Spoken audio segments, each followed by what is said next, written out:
Samajwadi party व गठबंधन मछली शहर की प्रत्याशी प्रिया सरोज आज नेवढ़िया में पहुंची व लोगों से मुलाकात की। इस दौरान कार्यकर्ताओं ने उनका बहुत नेवढ़िया पहुंचते ही भव्य स्वागत किया।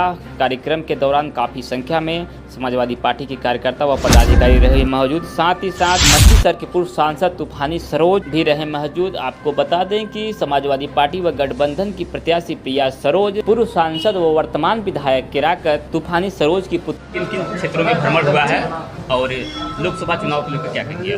जी, पहली बात तो मैं कहना चाहती हूँ, माननीय अखिलेश यादव जी ने मुझे संविधान बचाने के लिए लोगों के बीच भेजा है। 2014 में जब बीजेपी सरकार आई थी, तमाम मुद्दों को लेकर आई, जैसे कि 2 करोड़ नौकरी, किसान की आय दुगनी होगी, नोटबंदी से काला धन आएगा, महंगाई कम होगी। ये तमाम जो मुद्दे हैं वो धरे के धरे रह गए। सिर्फ जो मीडिया नेशनल प्लेटफॉर्म है, सिर्फ गोदी मीडिया जो है सिर्फ वही बोल रहे हैं कि मोदी ने बहुत अच्छा काम किया है, पर जो धरातल पे है उन्होंने कोई काम नहीं किया है। मैं कहती हूँ बीजेपी सरकार कहती है अभी 400 पार, मैं कहती हूँ 400 हार होगा। उनका 400 हार इसलिए होगा क्योंकि वो संविधान हटाने वाले, हम संविधान बचाने वाले हैं। इस बार पूरी जनता समझ गई है। 10 साल में उन्होंने कोई काम नहीं किया है, वो संविधान हटाएंगे, लेकिन मैं कहती हूँ हटाएंगे कब? जबकि मेजॉरिटी आई, उनकी मेजॉरिटी नहीं आने वाली। जनता समझ गई, उन्होंने जो महंगाई बढ़ाई है उसके लोगों के बीच में आक्रोश है। लोग, महिला समझ गई है। जो सिलेंडर फ्री मिल रहा था, सिलेंडर फ्री दिया था उन लोगों ने उस टाइम, लेकिन वही सिलेंडर खाली मिल रहा है क्योंकि महंगाई बढ़ गई है।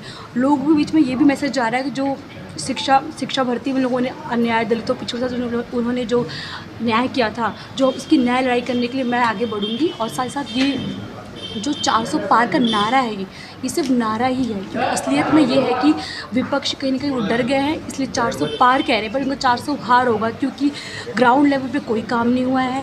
ग्राउंड लेवल जो महिलाएं परेशान हैं, जैसे मणिपुर में देख लीजिए आप, जब महिलाएं लोग जल रही थी तो उन्होंने उसके लिए कोई आवाज़ नहीं उठाया। जब किसान लोग प्रोटेस्ट कर रहे थे दिल्ली में, 700 किसानों की जान चली गई, उस टाइम उन्होंने कुछ नहीं बोला। हाथरस में जो हाथरस केस होता महिला सब, उन्होंने कुछ नहीं बोला। तो कुल मिला के मुद्दा ये है कि 10 साल हो गए कि पहले प्रधानमंत्री है जिन्होंने एक प्रेस कॉन्फ्रेंस क्यों नहीं किया। वो प्रेस कॉन्फ्रेंस क्यों नहीं किया, ये क्वेश्चन पूछिए। मैं लोगों के बीच में जा के यही बोल रही हूँ, आपके जो बीजेपी वाले आए तो आप उनसे प्रश्न पूछिए।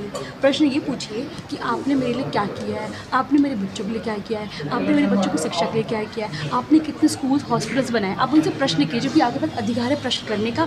और मैं इनको ये भी कहती हूँ, आपको डरने की ज़रूरत नहीं है, आपको ईडी सीबीआई से डरने की ज़रूरत नहीं है, क्योंकि मैं उनके साथ खड़ी हूँ, उनकी बेटियों के साथ खड़ी, उनकी आवाज़ बन के मैं सदन तक जाऊँगी, उनकी बात रखूँगी।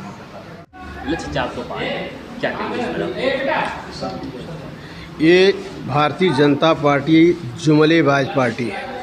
जिस तरह से जनता के बीच में इन्होंने तमाम वादा किए और एक भी वादा पूरा नहीं हुआ। जब उनसे प्रश्न पूछा गया तो वो जुमला था, तो उसी तरह ये 400 पार इनका एक जुमला है। और 400 में से 1 0 माइनस कर दिया, कितना आया? 40। तो 40 पहुंचना इनके लिए बहुत मुश्किल है। आपके आंकड़े क्या कह रहे हैं? समाजवादी पार्टी कितनी सीटें जो है उत्तर प्रदेश में आने की संभावनाएं हैं? समाजवादी पार्टी कम से कम, इंडिया गठबंधन कम से कम 50 सीटें जीतने जा रहा है। 50 सीटें जीतने काफ़ी टफ माना जा रहा है मछली शहर लोकसभा की सीट जो है कि, तो इस पर क्या कहेंगे आप? काफ़ी टफ माना जा रहा है लोकसभा। कोई टफ नहीं है, जनता जिसके साथ है वो आसान है। कोई टफ नहीं, कोई लड़ाई नहीं हमारे सामने। जनता परिवर्तन के मूड में है। जनता 10 साल तक भारतीय जनता पार्टी के एमपी को देखा, और मैं भी आप लोगों के बीच में 5 साल रहा यहाँ पे। मैं वैसे 15 साल तक सांसद था, लेकिन 5 साल तक मणियाऊ और मछली शहर इन क्षेत्रों में रहा। और 5 साल के आकलन को, कार्यकाल को मेरे 10 साल के भाजपा के कार्यकाल के जनप्रतिनिधि से, एमपी से लोग आंक रहे हैं। ये 10 साल का जो पीरियड रहा भारतीय जनता पार्टी का, वह कहीं भी मेरे 5 साल के बराबर नहीं है। जनता इस बात का आकलन कर चुकी है।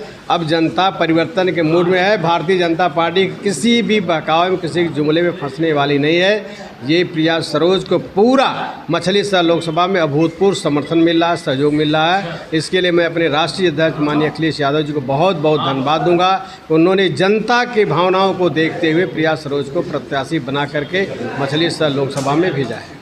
आज किन किन क्षेत्रों में भ्रमण हुआ है? आज जफराबाद विधानसभा के गुतवा, निटाए, तरती, नेवढ़िया, आगे बुद्धिपुर, जोधपुर, फिर परशुरामपुर, प्रकुसिया, इन क्षेत्रों में जो क्षेत्रीय में भ्रमण किया जा रहा है।